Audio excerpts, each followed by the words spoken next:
Welcome to News and Views. I'm Danae Jones and it's my pleasure to bring you this week's segment. Today we're at Riley, a Crystal Brook Collection resort in Cairns. Riley has only just opened its doors and is the first new 5-star hotel to be built in Cairns in over 20 years. At Riley, rediscover fun, live in the moment and indulge in the little luxuries. Leave your worries at check-in and stake your claim by the pool. Riley is beautifully chic yet sustainably modern with 3 restaurants, the city's first rooftop waterfront bar with Rocco and a day spa, Alamay, to help you escape from the daily grind. Today we're talking to Rob Gronbeck, founder of The Brain Room. Rob Gronbeck has a Bachelor of Psychology and is an applied neuroscientist practitioner who coaches athletes, students and professionals to higher levels of cognitive and emotional intelligence and function. Since 2013, Rob has personally worked with athletes who have gone on to become Australian champions, international representatives, world championship medallists and much, much more. Welcome to News and Views, Rob. Pleasure to be here, Danae. Thank you for coming and joining us. Now, I've been watching on with a lot of anticipation of what you are doing at the Brain Room because the brain has always fascinated me and I know it's fascinated you. Where did this fascination for the brain, for you, firstly come from? I've thought about that a lot and thank you for following and being interested. I think maybe when my brain started not working all that well, perhaps as a young guy and maybe drinking too much and taking too much of the wrong stuff, my brain kind of went a little bit haywire and kind of went off the rails a little bit. So I think I was forced to learn how to gain control of my own behaviour, my own brain, my own thoughts. So as always, scratch your own itch, and there's not always a user's manual for the brain. So I had to turn to self-help and self-improvement, and then leading into studying psychology and getting into coaching. So yeah, I've lived a lot of the journey of being someone who wants to make their brain work a little bit better and not be so crazy.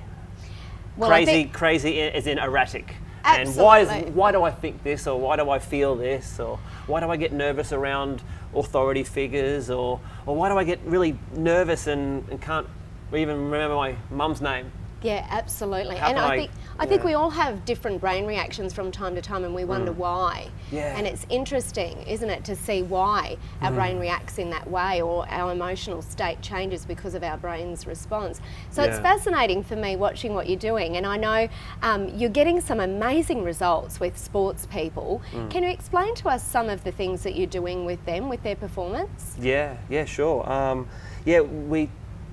I feel like at the Brain Room, which is really a place to train your brain, just like you've got the weight room and the yoga room and the Pilates room, well, why not have a place to train the different parts of our brain?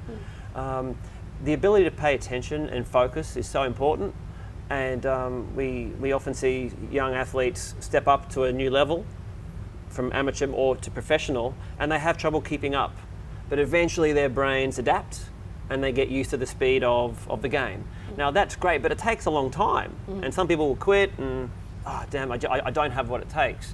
Whereas that's like saying, well, I can't keep up with the game physically, so I'll give up. Knowing that they could fully train, they could do sprint training, they could train in the gym, they could do altitude training and improve their fitness.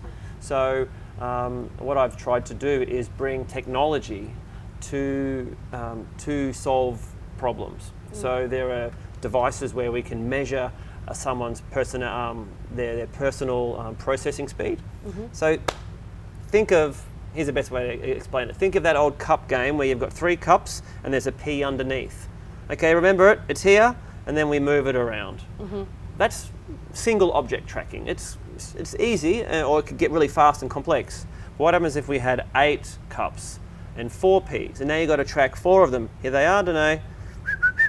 You'd have to open up your vision. You'd have to track lots of things at once, which is just like playing basketball or soccer or AFL or tennis or hockey. And so if we can use technology which does that on a big screen with tennis balls instead of cups and 3D glasses, we can actually measure how fast or how quickly your brain can do that, and it translates into the best players can do it at the highest speeds. And when you improve how quickly you can do this task, people make better decisions. They get in position earlier. Yeah, absolutely. Now, I know that in sport, a lot of it is physical, of course, but majority of it is mental, isn't it? So that's probably why you're having such great results. Yeah, well, the brain controls the body, doesn't it? You know, we have a part of our brain, the motor cortex and the cerebellum. They are the puppet master. Now, if we could imaginarily pull that part of your brain out, your arms wouldn't move, your legs wouldn't move. So the brain does control it all. So a lot of training is important. Train the skill. But I was really inspired by, and I've mentioned this before, Todd Sampson. He created he's a personality in Australian TV and advertising, and he created a series called Redesign My Brain. And he took these big challenges like learning to safe crack and compete in the Australian safe cracking championships, or tightrope walking across 2 Sydney buildings. And he did 2 things in order to accomplish these tasks. He got a skill expert in to teach him the specific skills, but then he also got in brain experts to figure out what are the brain regions which are used in this skill, and teach me to make the brain better. So he had a 2-pronged approach. Get good, which is where most people stop. They just go and get a singing coach, or a public speaking coach, or a business coach, or a shooting coach. Yep. But Todd showed us the way. Don't just train the skill and get a good coach.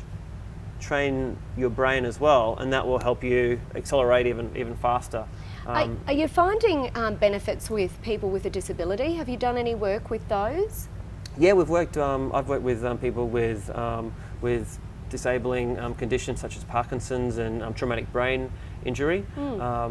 They're some of my best stories, but it's variable because depending on which part of the brain has been injured or damaged or is deteriorating, it changes the dynamic. So in terms of people with learning disabilities, and some people would question whether or not you call something like ADHD a disability. I wouldn't, but in terms of, well, something's going wrong and we're going to try and fix it, focusing training like the ball tracking that I mentioned before, that's really good for young people who are finding it tough to pay attention, because it works the front part of our brain, which is still developing as we grow up. So if you can make that stronger, your ability to pay attention will get better. Just like if we want Johnny to run faster, well, let's get him doing some squats and some jumping. That's how you do it. And so what part of the brain controls focus and attention? It's the front part. So just working backwards, what are some exercises we can do to train that? Yep. And any kind of object tracking task is perfect for that. So that's generally what I use for focusing. But the other side of it is we're not just cognitive beings, we are emotional beings. And sometimes we can be like a horse that just bolts. Our heart can race, and that's our composure. It's not that we can't focus, it's that for some reason we're perceiving threat in the environment, and our fingers get sweaty, our fingers get cold, we feel sick, our heart starts to race, and we forget who we are, and we forget what we're supposed to be saying. Yep. So that's also something that we can train, which is what I've discovered. Harnessing focus. Yeah, harnessing focus and being able to be calm. Because if you're calm, but if you're focused but you're not calm, well then you're going to underperform. Whereas if you're calm but you can't focus and you're getting distracted, well, you're also going to underperform. So you need your brain in the right place, and you also need your heart and gut.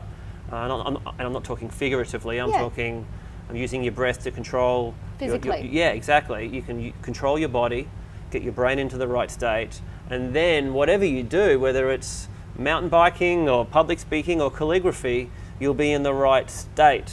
Yep. Just like if you have a physically fit body, doesn't matter if you're doing mountain climbing or gardening, you will do that task better. Yeah. Because the body is better able to reach for those petunias or do whatever. So if the brain's just healthier and better, it'll make everything better. One thing I admire guess. about you is the work that you're doing with patients of PTSD, and you're getting some extraordinary results with people that are suffering mental health issues in that space. Can you explain to me some of the benefits of those people suffering with that condition? Yeah, that's a big one. Even just talking about it makes me take a little bit of a breath. Like, okay, we're going into some pretty important topics here. What I found is the few people that I've worked with, it's either they have completely shut down their ability to feel, which is tough because the brain's just learned to dissociate. Like they were in a spot where they couldn't escape, so they just like switched off their ability to feel. Yep. And that's why people can hurt themselves and harm themselves, because they just want to feel. It's a rational response. So what we've been able to do is to use some neurostimulation devices to turn on and reactivate parts of the nerves which go from the back of the brain down all the way through the body, to start actually feeling the body again. Feeling is just signals. Yep. But if those signals aren't being sent, it's just because the body's learned to pay no attention to what's going on in the body. For example, if someone's being abused, yes, and they can't get away from it, the brain will just learn, no, survival mechanism. Yeah, stop input. So we have to go through this, so let's not feel anything from the neck down. Yes. But after that trauma, it doesn't just switch back on, it stays turned off. Yeah. Imagine just living your whole life numb from your shoulders down. Yeah. That would be traumatic itself. Yes. And the things you would do to try and feel again. So if we can get the vagus nerve particularly to reactivate through some small amounts of stimulation through the ears, it sounds strange. And when I first heard about this, I'm like, you're serious? But my dad used to actually rub my ears when I was a little kid before I went to bed, and it used to calm me. Yep. So there is, and the Chinese have used acupressure for years to and the magnets of the ears. Yep, yeah, exactly. So if we can use those devices to help people reconnect with their bodies and be comfortable and be less likely to hear something and panic, or see an image and just get brought back in these flashbacks, we're getting there. I think it's tough. Everyone is different, but if we can know the underlying parts of the body, we can start to diagnose and not to label, but to go, well, now we know what's occurring. Well, you're shut down, we need to activate this. Or you're over-aroused, we need to learn how to train your ability to regulate. Yeah.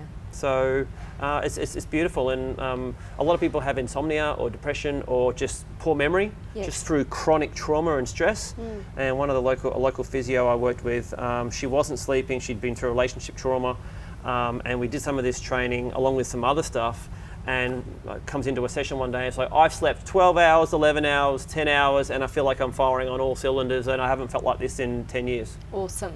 I'm like, the science works. Yes. It's nice when it works. It doesn't always, unfortunately, but when it does, we can light people up when they were just in that brain fog, unable to focus, bad memory, just feeling grey. Yeah, it's I don't know how you feel grey, but well, you do. Yeah, so it's amazing that there are people out there, researchers, that I can learn from, because I can't take credit for the research and the knowledge and how to use this and that, but I can certainly take the very best from Montreal and the very best from Stanford and the very best from England, and try and put it under one roof so people can come and... So that's my job. My job is to find out what works and then try and apply it with people. And yeah, we've learned a lot so far. And one last question, the Flow Genome Project or organisation, you've been asked to be involved in that. Some pretty big stuff in that. Can you explain to our viewers what you've been doing? Oh wow, yeah. The Flow Genome guys, they've been involved with Red Bull, with Navy SEALs, with Google. They are pretty much at the top of the tree in terms of peak performance and how to get creativity, more focus, more performance out of people, out of groups. And so I was invited to present the Brain Room to the training, a hand-picked group of 75 people to be coaches. And I was demonstrating how to use what we use at the Brain Room to train focus, because flow follows focus. The more flow is when you're engaged and time passes and you forget where you are, and oh my gosh, I sat down to write at 5 o'clock and now it's 11 o'clock at night. What the heck? And isn't it great when Isn't you're it in amazing? flow? It's amazing. So how can we get into that more often? Yes, turn off your mobile phone so you're not interrupted and drawn out of flow. So there are things we can do with our environment and put up a sign on our door saying, I'm flowing, leave me alone. But we can also train ourselves to get ourselves into the right state, which, you know, water has a state, ice, steam, water, but we also have a state. And what state is that? If we can, and that's where the genome part is. What are the building blocks of flow? Generally a very smooth heartbeat. Parts of the brain actually turn off as opposed to turn on, because it turns off and you just go with the flow. I can't believe where's this information coming from? Yeah. It just feels so effortless. Yes. We get a rush of different neurochemicals, the stress hormones go down, and we outperform out of our skin. Yep. So how can we train, again, how can we train that? We can train our focus, train our heart to, if it looks like a duck and it sounds like a duck and it moves like a duck, it's a duck, right? So if you breathe as if someone who's in flow, or you get your brain working like someone who's in flow, well, eventually you're going to be in flow. So I think that's what they're trying to do, and the brain research is still, we're still getting there. It's evolving, isn't it? Yeah. And what do they say? The brain is the most complex organism ever designed and evolved, and it's so complicated that it shouldn't ever be able to be understood. But remember, a brain came up with that, so I think that's more the ego talking. But yeah, I was blessed to be able to share, and it was really a hat tip from one of the co-directors, Jamie Wheel. He said, hey, we love what you're doing.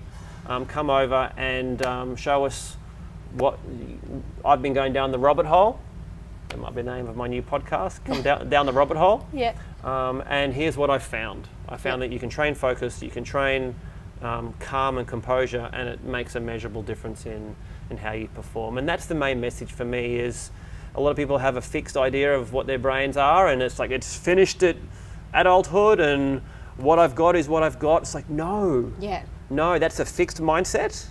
And a growth mindset is, if I find the right exercise, technique, whatever, coach, who knows what my capacity is? Yeah, we can make it better. So can teach old dog new tricks. Can. And that's the big message. And how you do it, well, you know, there's a million ways under the sun.